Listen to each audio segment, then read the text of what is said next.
యానం నియోజకవర్గం పరిధిలో చమురు సంస్థల గ్యాస్ పైప్ లైన్ లీక్ అయింది.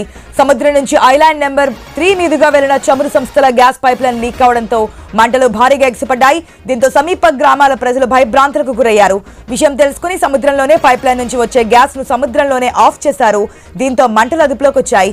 ఈ ఘటనపై పుదుచ్చేరి ప్రభుత్వ ఢిల్లీ ప్రత్యేక ప్రతినిధి మల్లాడి కృష్ణారావుకు సావిత్రినగర్, గిరియంపేట, దర్యాల తిప్పకు చెందినటువంటి నాయకులు ఫోన్లో సమాచారం అందించారు. చమురు సంస్థలకు చెందిన ఉన్నత సేఫ్టీ అధికారులతో ఫోన్లో మాట్లాడారు. పైప్ లైన్ నుంచి వచ్చే గ్యాస్ ను సముద్రంలోనే ఆఫ్ చేయడం వల్ల కంట్రోల్ చేయడం జరిగిందని ఢిల్లీ ప్రతినిధి మల్లాడికి వివరించారు చమురు సంస్థ అధికారులు. రైట్, ఈ యాక్సిడెంట్ సంబంధించి మరిన్ని అప్డేట్స్ మా ప్రతినిధి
యానం నియోజకవర్గం పరిధిలో చమురు సంస్థల గ్యాస్ పైప్ లైన్ లీక్ అయింది. సముద్రం నుంచి ఐలాండ్ నెంబర్ 3 మీదుగా వెళ్లిన చమురు సంస్థల గ్యాస్ పైప్ లైన్ లీక్ అవడంతో మంటలు భారీగా ఎగిసిపడ్డాయి. దీంతో సమీప గ్రామాల ప్రజలు భయభ్రాంతులకు గురయ్యారు. విషయం తెలుసుకుని సముద్రంలోనే పైప్ లైన్ నుంచి వచ్చే గ్యాస్ ను సముద్రంలోనే ఆఫ్ చేశారు. దీంతో మంటలు అదుపులోకి వచ్చాయి. ఈ ఘటనపై పుదుచ్చేరి ప్రభుత్వ ఢిల్లీ ప్రత్యేక ప్రతినిధి మల్లాడి కృష్ణారావుకు సావిత్రినగర్, గిరియంపేట, దర్యాల తిప్పకు చెందిన నాయకులు ఫోన్లో సమాచారం అందించారు. చమురు సంస్థలకు చెందిన ఉన్నత సేఫ్టీ అధికారులతో ఫోన్లో మాట్లాడారు. పైప్ లైన్ నుంచి వచ్చే గ్యాస్ ను సముద్రంలోనే ఆఫ్ చేయడం వల్ల కంట్రోల్ చేయడం జరిగిందని ఢిల్లీ ప్రతినిధి మల్లాడికి వివరించారు చమురు సంస్థ అధికారులు.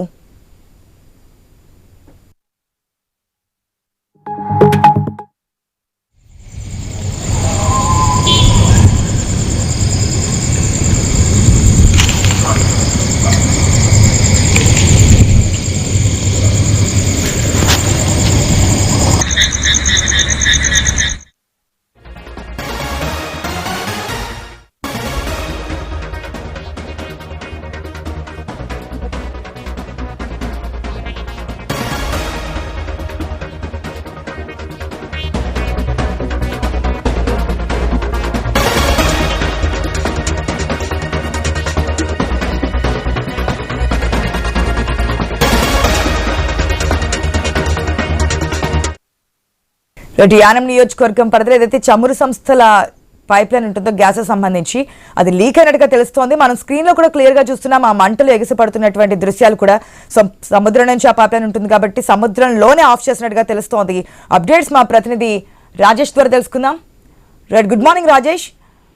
మంటలు పూర్తిగా అదుపులోకి వచ్చినట్టేనా, లేదంటే తాత్కాలిక పరిష్కారంగా మాత్రమే దీన్ని సెట్ చేశారా? ఎప్పుడు పూర్తి పరిష్కారం లభించే అవకాశం కనిపిస్తోంది?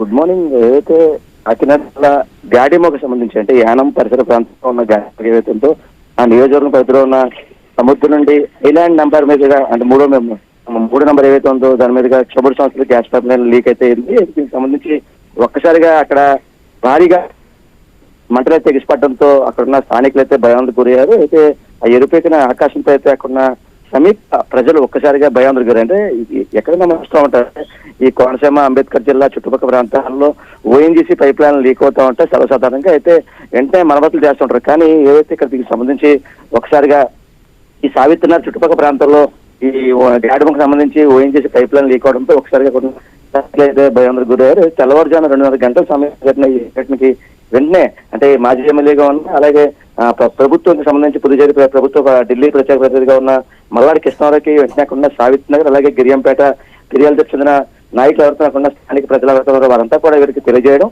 అలాగే హుటాహుటిన ఎవరైతే దానికి సంబంధించి ఆ పైప్ లైన్ సంబంధించి అక్కడ ముఖ్య అధికారులు ఎవరితోనో వారికి కూడా వీరంతా కూడా సమాచారం ఇచ్చారు. Right. దీనికి సంబంధించి ఇప్పటికే అక్కడ సేఫ్టీ అధికారులతో మాట్లాడి ఎటువంటి అవాంఛనీయ సంఘటన జరగకుండా ఇప్పటికే ఒక పక్క ఫైర్ సంబంధించి అలాగే పూర్తి భద్రత ఏర్పాటు చేసే పరిస్థితి కనబడింది. అయితే అక్కడ సంబంధించి సమీప ఎవరైతే ఢిల్లీ ప్రతినిధిగా ఉన్న మల్లాడి కృష్ణారో అలాగే అక్కడ స్థానిక నాయకులు కూడా వారితో మాట్లాడి ఇటువంటి సంఘటనలు పునరావృతం కాకుండా తగు చర్యలు తీసుకోవాలని చెప్పి అక్కడున్న ప్రజానికలు అయితే కోరే పరిస్థితి కనబడుతుంది. అయితే ఇక్కడ దానికి సంబంధించి ఇప్పటికే పైప్లైన్ నుంచి వచ్చే గ్యాస్ లైన్ ని సముద్రంలో ఆఫ్ చేయడం అనేది ఇదంతా కంట్రోల్ అయిందని చెప్పి అక్కడున్న నాయకులు అయితే అలాగే ఎవరైతే అక్కడున్న అధికారులు చెప్పే పరిస్థితి కనబడుతుంది. ఇటువంటి సంఘటనలు జరగకుండా మరి ఎప్పుడు చమురు సంస్థల అధికారులతో పర్యవేక్షణ ఉండాలని చెప్పి ఎవరైతే అక్కడ ఉన్న నాయకులు అలాగే అధికారులు చెప్పే పరిస్థితి కనబడుతుంది. అయితే ఈ పర్యవేక్షణ అంశాలను ఎప్పటికప్పుడు కేంద్ర ప్రభుత్వం అలాగే ఇటు పుదుచ్చేరి ఆంధ్రప్రదేశ్ ప్రభుత్వం తెలియజేస్తున్నట్లు అలాగే ప్రజలు ఎటువంటి ఆందోళన చెందొచ్చని చెప్పి మల్లాడి కృష్ణారావు చెప్పే పరిస్థితి కనబడుతుంది. అయితే దీనికి సంబంధించి ఇప్పటికే అమలాపురం రాజేష్, ప్రెసెంట్ అయితే మంటలు మనం చూస్తున్నాం. ఏదైతే అధికారుల చొరవతో మంటలన్నీ కంట్రోల్లోకి వచ్చినట్టుగా తెలుస్తుంది. ప్రజలు కూడా భయాందోళన అవసరం లేదని చెప్పి అధికారులు చెప్పారు. Thanks for the update Rajesh.